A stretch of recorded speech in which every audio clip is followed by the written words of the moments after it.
চলতে চলতে হরহামেশাই চোখে পড়ে বিজ্ঞাপন, আর অধিকাংশ বিজ্ঞাপনই হয় শুধুমাত্র প্রচারের স্বার্থেই।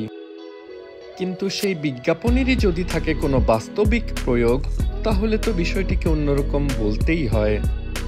যুক্তরাষ্ট্রের পেনসিলভানিয়া অঙ্গরাজ্যের ইয়র্ক শহরে অবস্থিত তেমনই এক অভূতপূর্ব বিজ্ঞাপন।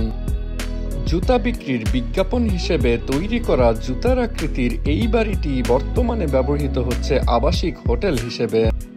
ম্যালন হাইন্স নামের স্থানীয় এক জুতা বিক্রেতা 1948 সালে তৈরি করেন এই বাড়িটি।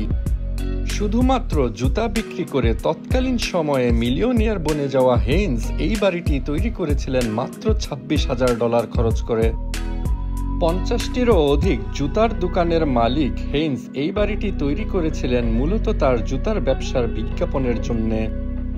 পাশাপাশি তিনি বাড়িটি উন্মুক্ত করে দেন সদ্য বিবাহিত এবং বয়স্ক দম্পতিদের থাকার জন্য। মজার বিষয় হলো, একাধিক বাড়ির মালিক হেইন্স নিজে কখনোই তার জুতার আকৃতির এই বাড়িতে থাকেননি। হেইন্সের মৃত্যুর পর মালিকানা বদলের পরিক্রমায় এই বাড়িটি কখনো ছিল মিউজিয়াম, কখনো বা আইসক্রিমের দোকান। 3 বেডরুম ও 2.5 বাথরুম সম্বলিত 5 তলা এই বাড়িটি বর্তমানে যে কেউ ভাড়া করে থাকতে পারেন।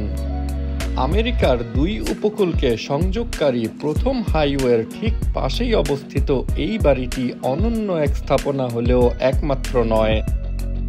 ভারত, নিউজিল্যান্ড ও দক্ষিণ আফ্রিকায়ও রয়েছে এই ধরনের জুতার আকৃতির বাড়ি। জীবনে কখনো জুতার বাড়ি না খেলেও তাই জুতার বাড়িতে থাকার সৌভাগ্য হওয়া সম্ভব নিশ্চয়ই অনেকেরই। জুতার বাড়ি সংলগ্ন US রাউট 30 ধরে ঘন্টা 2 ছুটে গেলে দেখা মিলবে আরেক অভূতপূর্ব বিজ্ঞাপনের। দ্য বিগ কফি পট নামের পৃথিবীর সর্ববৃহৎ এই কফি পট সম্পর্কে জানতে দেখে নিতে পারেন অন্যরকম চ্যানেলের এই ভিডিওটি।